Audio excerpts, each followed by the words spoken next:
ఇప్పుడు ఈ కార్యక్రమాన్ని ఉద్దేశించి ప్రశాంత్ రెడ్డి గారిని ప్రసంగించవలసిందిగా కోరుతున్నాం.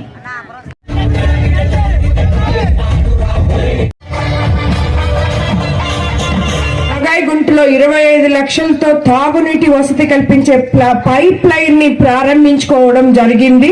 అన్నిటికన్నా ముఖ్యంగా నీళ్లు చాలా అవసరం కాబట్టి మొట్టమొదట దాని ముందు మనం ప్రారంభించుకున్నాం. అధికారంలోకి వచ్చి సుమారు 20 నెలలుగా వస్తుంది.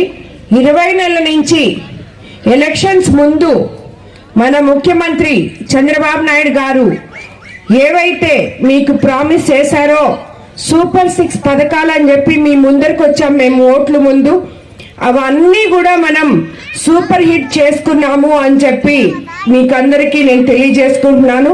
మానవతా దృక్పథంతో వాళ్ళు ఒళ్ళు బాగలేక చూపించుకోవడం ఒక పక్కనైతే అనారోగ్యంతో ఆర్థికంగా ఇబ్బందులు పడుతున్నారని, అలా పడిన వాళ్ళకి ఆయన అండగా నిలుస్తూ ఇక్కడ సిఎంఆర్ఎఫ్ ద్వారా ఆయన డబ్బులు చెక్కుల రూపంలో మనకు అందిస్తున్నారు.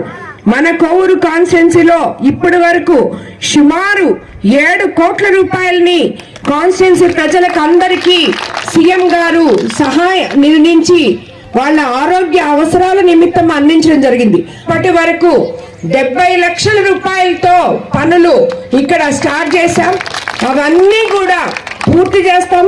రాబోయే రోజుల్లో మీకు ఏమేమి అవసరాలు ఉన్నాయో అవన్నీ కూడా తప్పకుండా తీరుస్తామని చెప్పి నేను తెలియజేసుకుంటూ, ఎందుకు చంద్రబాబు నాయుడు గారితో చెప్పి మన కోవూరు కాన్స్టిట్యున్సీలో ఉన్న యువతకి, చదువుకున్న వాళ్ళకి తప్పకుండా అండగా ఉంటాను, వాళ్ళకి ఉపాధి కల్పిస్తాము అని చెప్పి ఎంపీ గారు నేను ఇద్దరం చెప్పడం జరిగింది.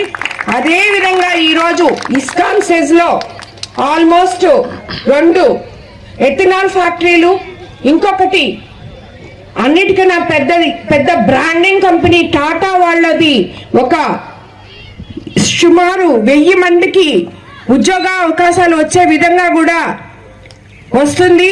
ఆ మిగతా ఫ్యాక్టరీస్ లో కూడా చాలా ఉద్యోగాలు వస్తాయి. అవన్నీ అని ఇప్పుడంతా అర్లీ స్టేజ్ లో ఉంది. ఇంకొక సంవత్సరంలో 1.5 సంవత్సరంలో అవన్నీ కూడా పూర్తవుతాయి. మనం కూటమి ప్రభుత్వం అధికారంలోకి వచ్చిన తర్వాత, చంద్రబాబు నాయుడు గారు ముఖ్యమంత్రి అయిన తర్వాత, మన లోకేష్ బాబు గారు ఐటీ మంత్రి, అలాగే పవన్ కళ్యాణ్ గారు ఉప ముఖ్యమంత్రి అయిన తర్వాత మనది కూటమి ప్రభుత్వం డబుల్ ఇంజిన్ సర్కార్ అని మనం ఎలా అనుకొని ఎన్నో ఆశలు పెట్టుకున్నామో ఆ ఆశలన్నీ నెరవేరుస్తూ మన ఎన్నో సంవత్సరాల నుంచి ఇంచుమించు 30 ఏళ్ల నుంచి అక్కడ పడిపోయి ఉన్న ఇస్కాన్ సెజలో కదలిక తీసుకురాగలిగారు మన ముఖ్యమంత్రి గారు. కాబట్టి తప్పకుండా మన యువతకి ఉపాధి కల్పించబోతున్నాం అతి త్వరలో. కాబట్టి